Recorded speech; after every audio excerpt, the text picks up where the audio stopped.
मैं सौरभ कुमार टॉप से 10 गेट में आपका स्वागत करता हूं। फ्रेंड्स, आज जीविका के वैकेंसी जो निकला हुआ है, आज से उसका फॉर्म फिलअप भी होने लगेगा। उसके बारे में सबसे महत्वपूर्ण चीज़ जो आप लोगों को जानकारी नहीं होगी, वो है कि जो क्वालिफ़िकेशन में एक्सपीरियंस वालों के लिए ही भरना है या अनएक्सपीरियंस अर्थात कि फ्रेशर के लिए फॉर्म फिलअप करना है। फ्रेंड्स, जैसा कि विगत वर्षों में हुआ है जीविका के वैकेंसी में कि कुछ वैकेंसी पोस्ट है जिसमें सिर्फ वही कैंडिडेट अप्लाई कर सकते हैं जो या तो 3 साल या 5 साल वर्क एक्सपीरियंस रखते हैं, जो कि जीविका के क्षेत्र में हो या अदर कुछ सेक्टर होते हैं उनमें एक्सपीरियंस रखते हैं।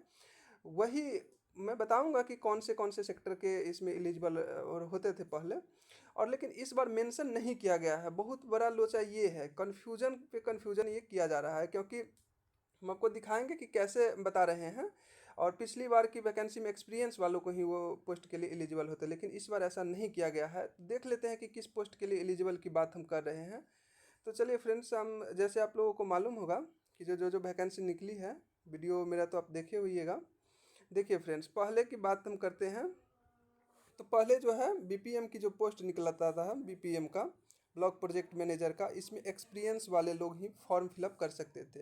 अर्थात कहा जाए तो इस डिपार्टमेंट में जो सीसी वगैरह के पोस्ट पर भी काम किए हैं, वो इसके लिए बीपीएम के लिए एलिजिबल होते थे। वो भी 5 ईयर का एक्सपीरियंस इसमें पहले मांगा जाता था, लेकिन इस बार इसमें एलिजिबिलिटी में देखिए किसी भी प्रकार का ये चीज़ मेंशन नहीं किया गया है। ये ठीक है, ये मेंशन नहीं किया गया है। और एक पोस्ट के लिए देखिए यहाँ पे कहीं एक्सपीरियंस के बारे में मेंशन नहीं किया गया हुआ है, तो इसका मतलब एक्सपीरियंस नहीं लेगा इस बार।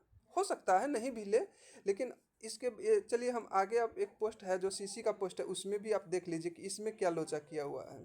देखिए फ्रेंड्स, इसमें सीसी का ये पोस्ट हुआ कम्युनिटी कोऑर्डिनेटर। इसमें देखिए क्या लिख दिया हुआ है एलिजिबिलिटी में, आप देख सकते हैं, fresher graduate male and intermediate female. अर्थात इसमें फ्रेशर की जिक्र कर दिया गया है। और ऊपर आप लोगों ने देखे होंगे जो हम आपको दिखाए हैं, जैसे कि हुआ बीपीएम की पोस्ट के बारे में बात कर ले, बीपीएम की पोस्ट हुआ, या आप चलिए तो एरिया कोऑर्डिनेटर की पोस्ट की बात हुआ। इस सब में कहीं भी एक्सपीरियंस के लिए मेंशन नहीं किया गया है। तो हम क्या मान लें कि जो इस पर एक्सपीरियंस नहीं लिया जाएगा? ये चीज़ अभी क्लियर इन लोगों के द्वारा नहीं किया गया। जैसे ही फॉर्म अप्लाई होने लगेगा तो आप लोगों को क्लियर मालूम चल जाएगा कि ये फ्रेशर के लिए कौन सी पोस्ट है, और क्या कह रहे हैं कि जो फ्रेशर के लिए कौन सी पोस्ट है और एक्सपीरियंस वालों के लिए कौन सी पोस्ट है। ऐसे मैं आप लोगों को बता दूं, प्रीवियस ईयर में जो बीपीएम के लिए एक्सपीरियंस रखा गया था, जो कि 5 ईयर के लिए रखा गया था, और देख लीजिए, और लेवलीहुड के लिए शायद नहीं रखा गया था। और देखिए फ्रेंड्स, इसके लिए भी एरिया कोऑर्डिनेटर आपको एसी भी बनना है, तो इसमें भी शायद 3 ईयर या 5 ईयर का, 3 ईयर का ही, 3 ईयर का ही एक्सपीरियंस रखा गया था। अर्थात जो एक्सपीरियंस 3 ईयर का रखते थे और ग्रेजुएट थे, वही लोग अप्लाई कर सकते थे। पिछली बार की वैकेंसी जो आया था उसमें सिर्फ फ्रेशर के लिए एक ही पोस्ट को रखा गया था। देखिए, एक ही पोस्ट नहीं, सॉरी, एक ही नहीं, मतलब जो मेन था फ्रेशर के लिए वो था कम्युनिटी कोऑर्डिनेटर, फ्रेशर के लिए था। पिछली बार फ्रेशर के लिए सिर्फ था, और इस बार भी फ्रेशर के यहाँ जिक्र किया गया है। तो हो सकता है कि वो सब एक्सपीरियंस वालों के लिए होगा, लेकिन जब फॉर्म फिलअप होने लगा तो उस समय मालूम चल जाएगा। पिछली बार भी ये जो ऑफिस असिस्टेंट हुआ, अकाउंटेंट वगैरह का हुआ, ये सब को जो है एक्सपीरियंस इसमें नहीं मांगा गया था।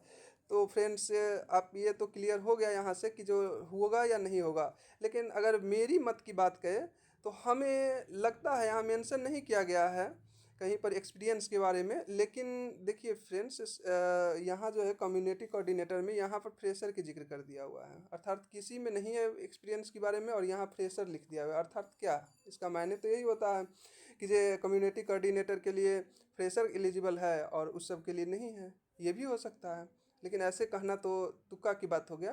तो देख लेते हैं कैसे क्या होता है, लेकिन मेरे साथ से हो सकता है कि जो एक्सपीरियंस वाले ही एसी वगैरह में भर सकते हैं। कम्युनिटी कोऑर्डिनेटर के लिए फ्रेशर हो, ऐसे देखना पड़ेगा कि जो क्या हुआ। तो क्वालिफिकेशन के बारे में आपको ये थोड़ा अभी कन्फ्यूजन रहेगा ही। आज से ऐसे मालूम आपको क्लियर हो जाएगा कि जब अप्लाई होने लगेगी तब। अब फ्रेंड्स ये जान लेते हैं कि किस पोस्ट के लिए आप अप्लाई कर सकते हैं, और पेमेंट सबका अलग अलग से करना होगा, क्या कैसे करना होगा, ये सभी हम बता देते हैं। देखिए फ्रेंड्स, आप अगर इसमें एक्सपीरियंस नहीं लिया गया है तो आप सभी पोस्ट के लिए एलिजिबल होंगे, जैसे कि BPM, livelihood specialist, area coordinator, accountant, office assistant, community coordinator, block IT executive. इस सब के लिए एक्सपीरियंस की ज़रूरत नहीं है, जैसा कि इसमें बताया गया है। अगर ऐसा नहीं होता है तो आप सभी के लिए एलिजिबल है। और फ्रेंड्स एक बात जान लीजिए कि अगर आपको एलिजिबल है, आप सभी पोस्ट के लिए एलिजिबल हैं, आप सभी पोस्ट भरना चाहते हैं, तो आपको प्रत्येक पोस्ट के लिए, अर्थात एक पोस्ट के लिए एक पोस्ट के लिए एक आवेदन अलग से देना होगा, एक अप्लाई करना होगा, अर्थात कि 1 पोस्ट 1 अप्लाई।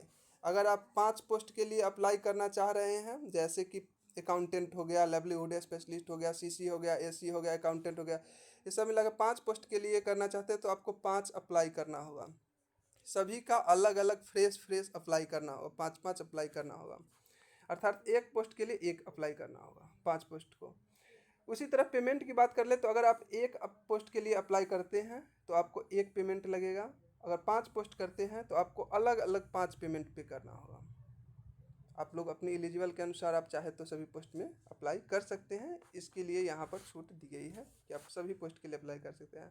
हाँ फ्रेंड्स, फिर ये हो सकता है कि जो जब आपको एग्ज़ाम हो तो सेम डेट पर हो जाए, ये सब चीज़ थोड़ा बहुत हो सकता है, लेकिन इसके लिए भी अगर इस तरह का नियम बनाया गया कि सभी पोस्ट के लिए अलग अलग अप्लाई कर सकते हैं तो इसका डेट भी एक नहीं पड़ेगा। ऐसे पड़ भी सकता है, इसका कोई कन्फ्यूजन में रहेगा बात, तो ऐसे लेकिन ज़्यादातर है 100% चांस है कि सेम डे नहीं पड़ेगा, सबका अलग अलग डेट पर ही एग्ज़ाम लिया जाएगा, क्योंकि पोस्ट वाइज एग्ज़ाम होगा। तो फ्रेंड्स यहाँ पर यही वीडियो को समाप्त करते हैं, मिलते हैं फ्रेंड्स नेक्स्ट वीडियो में, और हम लोग जानेंगे कि कैसे क्या क्वेश्चन आता है, हम आपको प्रीवियस ईयर में क्या क्वेश्चन आया था, कैसे आया था, ये सब भी बताएंगे। और भी बहुत कुछ बताएंगे, तो जैसे कि अलाउंस में क्या सब मिलता है, सैलरी स्लिप वगैरह, ये सब भी दिखाएंगे, तो आप सब्सक्राइब करके जुड़ सकते हैं मेरे चैनल से। चलिए फ्रेंड्स, वीडियो को यहीं एंड करते हैं, मिलते हैं नेक्स्ट वीडियो में।